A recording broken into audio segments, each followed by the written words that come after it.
Hello there, it's me, that divination witch. I hope you're all doing well. I'm back with a witchy video. This is my witchy safe space, so if you have any questions, ask away. No question is a silly question. Today is another video in my series of spirits and deities encounters I have had with them. This was requested by one of you guys, and yeah, if you have another request out there, if there's anyone you want me to talk about, put it in the comments. And today I'm going to be talking about the goddess Brigid, or sometimes she is known as Saint Brigid. Without further ado, let's get into it.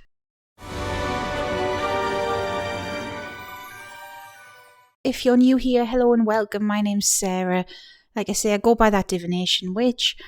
This is my safe space. I set out this channel to help people. I try and be down to earth with everything I share. So if you like that, please hit subscribe. And I've got a link tree just below if you're interested to have a shop and a Patreon where you can get a reading from me.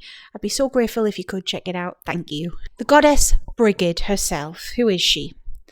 She is an Irish Celtic deity.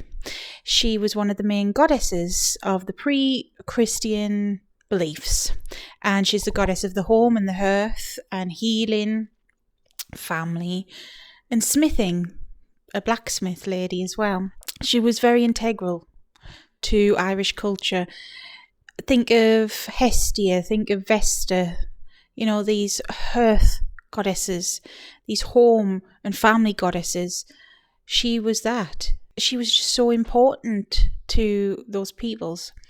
And she was that important that when Christianity was, introduced, I'll politely say, when it was introduced to Ireland, she was adopted into Christianity as a saint, Saint Brigid.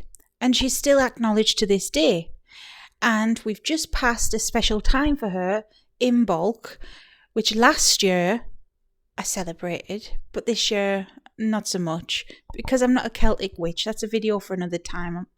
I don't really do all the Celtic Sabbats, but last year I did, and that's one of the only times I've done anything personally with her, actually. But I've spoke with her a few times for people, and yeah, like I say, this was requested, so I'm going to talk about my experience with her. This is an experience, like my own opinion. Do your research if you're interested, is what I would say. But what does she look like to me? Well, she's very beautiful. I know I say that a lot when it comes to deities, but she is. She has red hair. She normally wears a green dress. I see her with a green dress with a golden trim, and it has like a pattern on it, like this Celtic pattern. I want to say like Arthurian type dress, but I know that was England and Wales, so kind of like Camelot, I guess, sort of medieval dress. Though I feel her here now saying she used to dress differently before, and she still can. She's showing me that in the time period before the Middle Ages and medieval times, when she still existed, she wore this sort of tartan thing, this green and red tartan thing. I don't know what the name of it would be, and her hair was still long and red, but more wild and free, a bit like, she reminds me a bit of Merida in a way, even though I know that's a Scottish Pixar thing. Still. And in Christian form, in saint form, her dress is more demure, and that's the word she's using. She had to change her form for the people, and she was willing to do that for the people to be adopted into it. It's kind of a sister energies is the way I would say it. The dress I see her in is dark blue, navy, is that what you'd say, with a white trim, and she has this medieval kind of white thing that I don't know what they call it, hood thing, and it holds her bun in, a bit like, I suppose, what the Amish wear. I don't mean to sound like I'm appropriating that, but similar-ish to that, except more of her hair is showing. It's like one of those medieval, those fancy hair decorations that they had to hold their hair in. One of them. but she had to dress differently to fit in with the beliefs and with the people and to be friendly to them. You know, the people still pray to her and believe in her and love her very much, and she protects them and loves them very much too. So when they pray to her, she doesn't want to show up like a wild woman, which maybe she did once upon a time. To the right people, she would show up like that. You know, she wants to be a comforting energy. And that's amazing. That's very kind to do that. She is a very kind woman. Really loves her people. However, she does have a stern energy. I know that might be unusual to say, but in my experience, so she's came through several times for people in deity confirmations over the years. But last in bulk, not this one, last one, I made some St. Brigid's crosses, which is still a thing. You know, people use them for protection, especially in folk magic. At the time, the Morrigan was around me more, and that is something I will talk about in another video. Morrigan is not one of my deities, but she's one of my family's deities, my stepmother, my extended family's deities. And you'll find this if you are spiritual, that when you're open to these things, when it comes to spirituality in general, deity work, spirit guides, you know, lost loved ones, if you're open to this, people's spirits visit you. And especially if it's family or friends, they seem to take an interest in you too, because you're in their person's life. And if your person cares about you, or if their person cares about you, then they do by extension as time goes on. And that's basically what happened with the Morrigan when it comes to me. And I really respect her and I'm grateful for her. She's stepped in a few times to help me. But that's a story for another day. Because of the Morrigan, I wanted to do something to honour Celtic traditions around that time last year. So I just did a little thing. It's on YouTube, actually. It's one of my older videos. If you go and look for it, it's under the spells playlist, because it was just a little ritual. Nothing major, but I did a cross for Morrigan, cross for Hecate, because she's my main goddess, even though she's not Celtic, and a cross for St. Brigid. Considering the Morrigan is, you know, meant to be this fearsome warrior lady, and she is. She's complex too, though. Brigid was the most stern out of them all. The energy I felt that day, and it always sticks in my mind. She liked it a certain way in my mind, you know, and she was less chatty. And I suppose, well, she's got no ties to me, so what's she gonna be so chatty about? That's literally what she's just said to me, actually. Oh, what have I got to talk about? You didn't ask me anything. Oh, yeah, okay. But yeah, that's my experience with her. But when she's came through for other people, she's been so warm and loving and caring.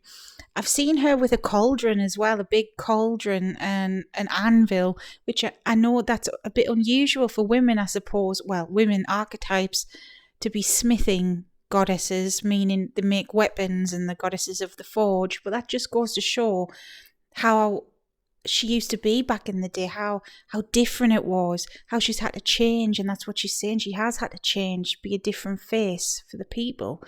Back in the day, she was more wild and free, and, well, women were more equal. Not that then, not now, but, you know, in the eyes of religion, let's be real, it's a patriarchal religion, Christianity. But yeah, that is Brigid, Saint Brigid, Goddess Brigid.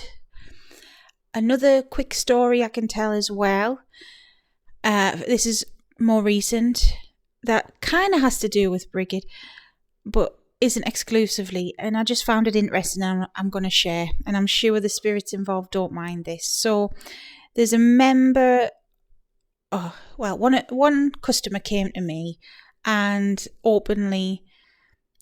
How do I explain this? So sometimes when I do deity confirmation readings, deities can come through no matter what. They don't care if you are meaning the messenger. They don't care if the messenger is black, white, whatever. They don't care what the colour of your skin is, your race or anything, or your heritage. You're the messenger. You're delivering the message. So when deities come through, sometimes I get deities and spirits from closed practices, and these deities and spirits I wouldn't ordinarily talk to just myself. This is why I started this series, because I'm like, I am so privileged that I've got to meet them. Ordinarily I wouldn't, because it's not my place to, but they come to me for other people. I'm just the middleman. And I'll never forget, the first one was actually Oshun, who is an Orisha goddess, an amazing lady, and she told me in no uncertain terms to not be so silly and take the reading. So I learned my lesson. That was the first time that happened. But honestly, I've spoke with gods from all walks of life. And I had a customer that worked with, because as part of their religion and, their ancestral backgrounds as well, they worked with the Loa, I'm sure that's how you say it, spirits of voodoo. And through this reading, it's personal to them, so I'm not giving away their reading, but through this reading I met Mama Brigid, who is linked to, you guessed it, Saint Brigid. And I'm not saying they're the same lady at all, because they're definitely not, 100% no, but there's a similarity in that, sadly, due to forced religion onto people had to sneakily adopt ways to still venerate their gods and spirits, but make it look like Christian things. And that's what Saint Brigid started as. It was like, right, well, we're going to adopt her into Christianity because we're not giving her up. And sadly, the people who practice voodoo were not as privileged. And Mama Brigid is linked to Saint Brigid. And this day and age, it's okay to say that out loud, but once it wasn't, and that's not okay. I feel a heavy energy on that. I really do. It's dreadful.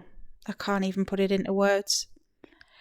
And that's why I will personally never follow an organised religion ever again. But I just thought that was interesting when I found that out, because I'm not that educated. I always treat it with respect, like every religion with respect, and every spirit with the utmost respect, no matter where they come from. I'm just the messenger in between. But I feel like it was okay for me to share that tidbit. When I found out, I was like, wow, that's so interesting. Wow. And I was so honoured to have been the messenger and to find it out as well. It was amazing, actually. So, yes, I hope the video has helped. And the person who requested it, well, good luck if you are interested in working with Brigid. She's an amazing lady. I wish you all the best of luck. She can help you with healing. She can help you in many, many ways. She's a mother, just like Hecate is to me.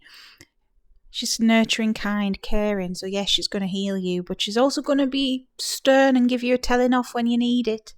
She can teach you how to be handy as well. I think she likes DIY for some reason. Arts and crafts, heck yes, definitely. She's here saying, well, of course I do. That's why I like people to make them Brigid's crosses. Not in those words, but that was the feeling. She likes things like that. Practical, handy, crafty things. Hedge witches. If she was to work with witches, she likes hedge witches, where you're foraging in nature and you're using what you've got, and don't waste things as well. Don't waste things. And if you were to give her an offering, soda bread, And I know that's typically Irish, isn't it? But yeah, soda bread, soups, hearty meals, and you don't have to give her the whole meal. Eat it in her honour, she says, especially with the state of the world. Eat it in her honour. Yeah, I hope that helped. So if you've got anyone else you want me to talk about, please let me know. And yes, until next time, of course, goes without saying, stay safe, stay witchy. Bye.